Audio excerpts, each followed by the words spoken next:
গোপালগঞ্জের কাশিয়ানীতে বাস ট্রাকের মুখোমুখি সংঘর্ষে ৫ জন নিহত হয়েছেন। পরিচয় মিলেছে ৪ জনের। আহত হয়েছেন অন্তত ২৫ জন। এদের মধ্যে কয়েকজনের অবস্থা আশঙ্কাজনক। তাদেরকে কাশিয়ানী উপজেলার স্বাস্থ্য কমপ্লেক্স ও মুকসুদপুর উপজেলার স্বাস্থ্য কমপ্লেক্সে ভর্তি করা হয়েছে। রবিবার সকাল ৭:৩০ ঢাকা খুলনা মহাসড়কের গোপালগঞ্জের কাশিয়ানীর মাঝিঘাটিতে ইমাদ পরিবহনের একটি বাসের সাথে ট্রাকের সংঘর্ষ হয়। পিরোজপুর থেকে ছেড়ে আসা ঢাকাগামী ইমাদ পরিবহনের ওই বাসের সাথে বিপরীত দিক থেকে আসা ট্রাকের সংঘর্ষে বাসটি দুমড়ে মুচড়ে খাদে পড়ে যায়। এতে বাসের ৫ যাত্রী ঘটনাস্থলেই মারা যান। আহত হন অন্তত ২৫ জন। সকাল ৭:৪৫ ট্রাক এবং ইমাদ পরিবহন সংঘর্ষে এখানে যাত্রী ছিল অনেক, মারা গেছে ৫ জন। জায়গায় ডেড বডি হয়েছে আপনার ৫টা ডেড বডি বের করছি আমরা, আর ১৫-২০ জনের মতো বিভিন্ন হসপিটাল পাঠানো হয়েছে আমাদের।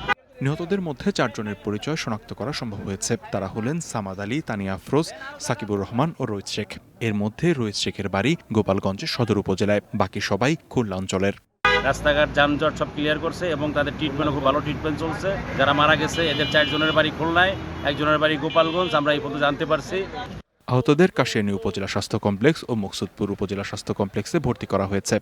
ওই গাড়িটা ঢাকা যাচ্ছিল আর ট্রাকটা আসতেছিল গোপালগঞ্জের দিকে। এটা মাঝিঘাটি নামক এক স্থানে মুখোমুখি সংঘর্ষ হয়। ৫ জন মারা যায় আর ১৫-১৬ জনের মতন বিভিন্ন জায়গায় তারা আহত হয় বিভিন্নভাবে, এবং তাদেরকে তৎক্ষণাৎ বিভিন্ন হাসপাতালে পাঠানো হয়। ইতিমধ্যে আপনারা জানেন যে ব্যবস্থা গ্রহণ করা হয়েছে, আহতদেরকে হাসপাতালে প্রেরণ করা হয়েছে। আর এছাড়াও চালকদের কোনো দুর্ঘটনা অবহেলা কোনো ছিল কিনা সেটা আমরা করতে। এর আগে গেল বছরের ১৯ মার্চ মাদারীপুরের শিবচরে পদ্মা সেতুতে ওঠার আগে ইমাদ পরিবহনের একটি বাস দুর্ঘটনায় পড়ে। সে সময় প্রাণ হারিয়েছিলেন ২০ জন। পরদিন শিবচর থানায় ইমাদ পরিবহনের মালিককে আসামি করে মামলাও দায়ের হয়।